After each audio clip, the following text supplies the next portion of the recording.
Isa sa pangunahing summer destination sa Pilipinas ang Boracay. White sand beaches, walang kamatayang nightlife, ilan lang yan sa mga bagay na tumatatak sa mga nakadayo na roon. At sa kabila ng tila pagsikip ng lugar, bakit nga ba patuloy pa rin binabalik-balikan ng maraming turista, mapalokal man o dayuhan, ang isla ng Boracay? Si Lala Roque on assignment.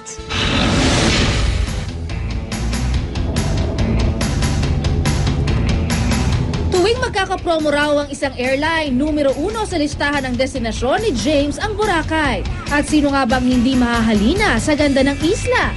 Sa paglipas ng panahon, marami na ngang nabago sa ultimate summer destination na ito. Mas maigpit yung security. Hindi katulad dati, medyo pa lang. Baga, maluwag pa yung security. Paradise pa rin sa akin. Kaliwat kanan man ang binabayaran mula transportasyon hanggang sa iba't ibang fees sa pagpunta pa lang dito, ayos lang daw kay James. Okay lang magbayad kasi nakikita naman yung kung saan nagpupunta yung pera. Kung tutuusin, mas kaunti pa ang local tourists na katulad ni James kumpara sa libo-libong dayuhang turista sa isla.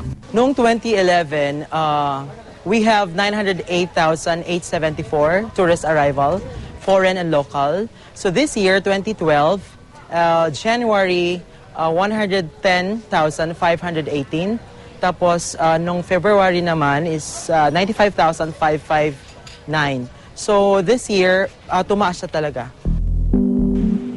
Dahil ang White Beach ang pangunahing dinarayo rito, mahigpit nang ipinagbabawal ng lokal na pamahalaan ang pagkuha ng buhangin.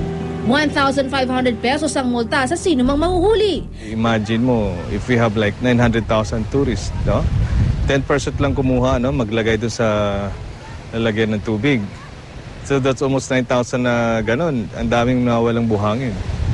Imagine it will take how many years para magkaroon tayo ng magandang white sand. Pero bukod sa White Beach, may iba pang mga atraksyon sa Boracay. Nariyan ang mas tahimik at mas berdeng tubig sa Puka Beach. Our beach is not so beautiful. So this here is very good. I like it. Wonderful. Dito rin makikita ang makukulay na puka shells na ginagawang palamuti at burloloy. Maraming mga like Chinese, paborito nila yung dito talaga ng product. Gusto lang makulisap naman sa kalangitan ang mga nagka-kiteboarding sa Bulabog Beach. Dahil mas malakas ang hangin, mas marami raw dito pwedeng gawing aktibidad ang adventure seekers. Dito rin makikita ang maliit na komunidad ng tribong Ati.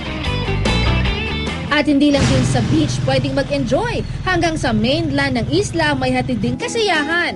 Bagamat kasalukuyang pag tinatapos ang Dreamland, ang magiging kauna-unahang theme park sa isla, marami na raw pwedeng subukan dito. Meron po kaming 11 rides.